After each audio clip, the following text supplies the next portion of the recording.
So if you're not a big fan of Notion and Notion might be a bit too complex for you, I might have some interesting alternatives, which I currently use most of the day, and also two other options which are actually pretty similar to Notion and might be simpler for the typical Notion beginner, because Notion does have a lot of possibilities and capabilities, but for many people it might just be too complex. And in this video, I want to go to some couple of alternatives. Two of them I'm using every single day, and two of them are actually a good recommendation, which I'll get into the end of the video. And I think the recommendations might be highly interested, but I would also like to explain you in terms of my productivity knowledge in the past couple of years, what I use and how I would solve the issue of being productive. So, okay, let's get into this video.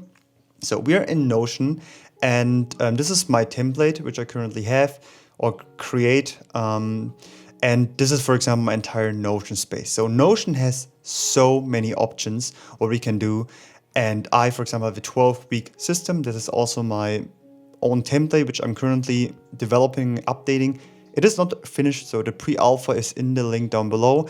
And this is, for example, like the content, and then it is going to fill up here into the 12-week plan, and it's quite complex. But the thing about, and the problem about Notion is we need to build all of that by ourselves. And for me, it takes me a lot of time to build these stuff. And then you also need quite a big back knowledge about, first of all, systems, about productivity in general, and also how Notion works. And if you already have the knowledge in terms of productivity, that's great, but then you still need to learn about Notions and the options we can actually do with it, and then kind of like thinking. So it's actually a lot of work just to get work done. So there might be simpler ways to, if you just need to execute a specific system, there are definitely easier options. But yeah, I still love Notion and I use it every single day. And my system is kind of like that. So I have a second brain structure. We have Notion. I have Notion as my project management, database, and habit tracker. Everything what I need there. Then I have a Milanote. It is a canvas. And Notion sadly does not have a canvas. If Notion would have a canvas, I would probably cut off Milanote, because then I would not need it. But because Notion does not provide a canvas, I use Milanote. And then I use Kortex, which is generally just new created from Dan Co, which is a pretty famous YouTuber, and not YouTuber, writer, YouTuber, business guy, whatsoever. Huge fan of him, love his videos. And yeah, so this is software which I use for like around 2 months already, and it is great, but it is not that developed so far because they're not even publicly available, and it is more like a writing second brain. So I need these three systems, and I don't have one software where everything is combining together. So I have a writing second brain, I have a visual second brain in terms of a canvas, and I have a Notion database, project management, habit tracker, whatsoever. There's a lot of situations what you can do with Notion, and we can really be creative.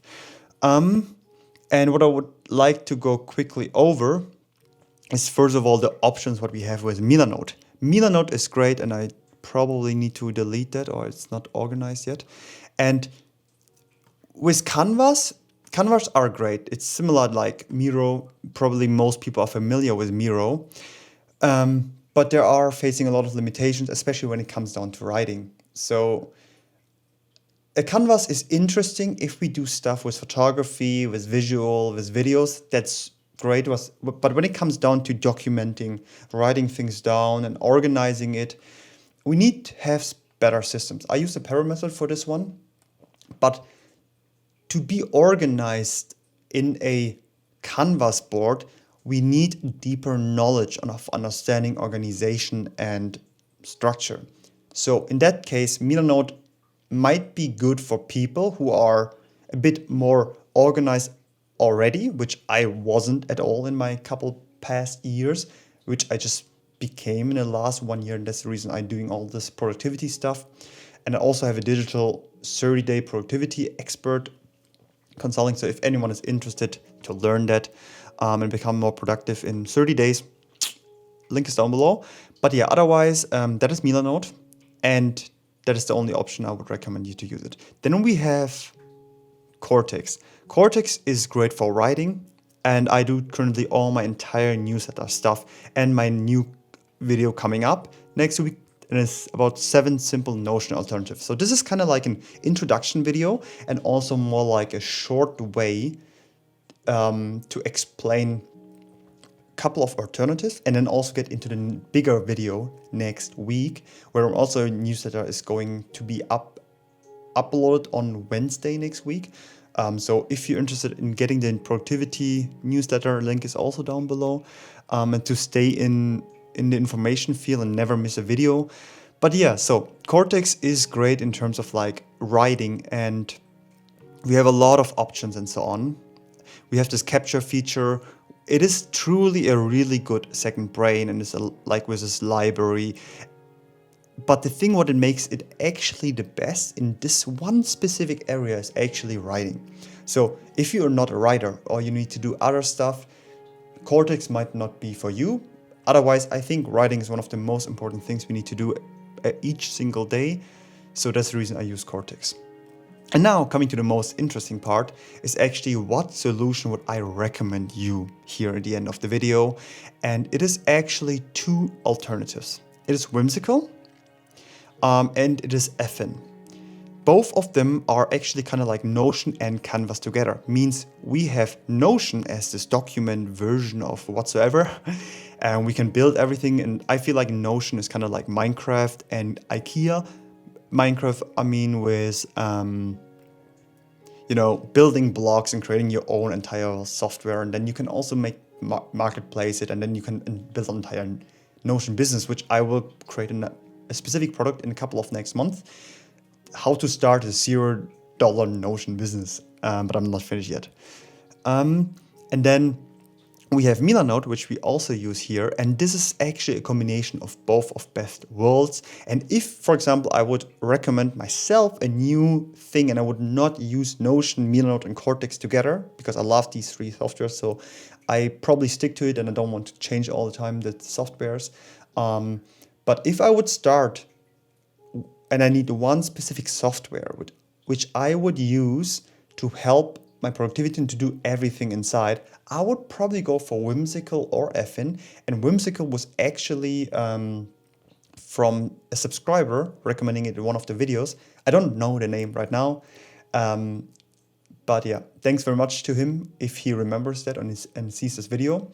And yeah, with Whimsical, the thing here is we have a lot of different options. So it is kind of like Notion and Canvas together. We can write, we can document a lot of situations. And yeah, I think, and we can also collaborate together. I did not test it out yet. The video is coming up on Wednesday into more detail. But if you're interested to get a solution, which is Notion and Canvas and actually everything what I just talked about in one software, this is it. And also Effin, which is probably even closer to Notion than Whimsical. And you can also see just in terms of the visuals that it already looks like Notion. And I think this is actually probably the most interesting thing we can get. So yeah, there's the doc version and there's the Canvas version. And we can actually switch in between. I think probably like Obsidian. And yeah, as you can see, seems pretty interesting, the software. I might get into it a bit later on, but honestly, I'm a big fan of Notion, even if it is a bit complicated in the beginning, but I put so much time into it already. I don't want to switch another software again. And Notion is doing a lot of difference in the future and also building a lot of business-related things. So that's made Notion really interesting. So yeah, that is the really, really short explanation. It's not a short video, but a short explanation on which software I would recommend you. And it is Effin, Whimsical, and Effin. I would probably tend to use Effin more because also they have an AI feature and it does look exactly like Notion and the Canvas version. Whimsical seems so far a bit more complicated and seems more a bit like a mixture between Notion and Miro. I'm not a big fan of Miro. I'm a big fan of Milanote. So yeah, I would probably not use Whimsical, but I would use Effin. So yeah, I hope this video helps any of you. If not, yeah, please let me know. No one is perfect, and I'm just starting this YouTube channel and journey. Sorry, my English not perfect as a German, but yeah. So I hope this video helps, and see you guys in my next video. Bye.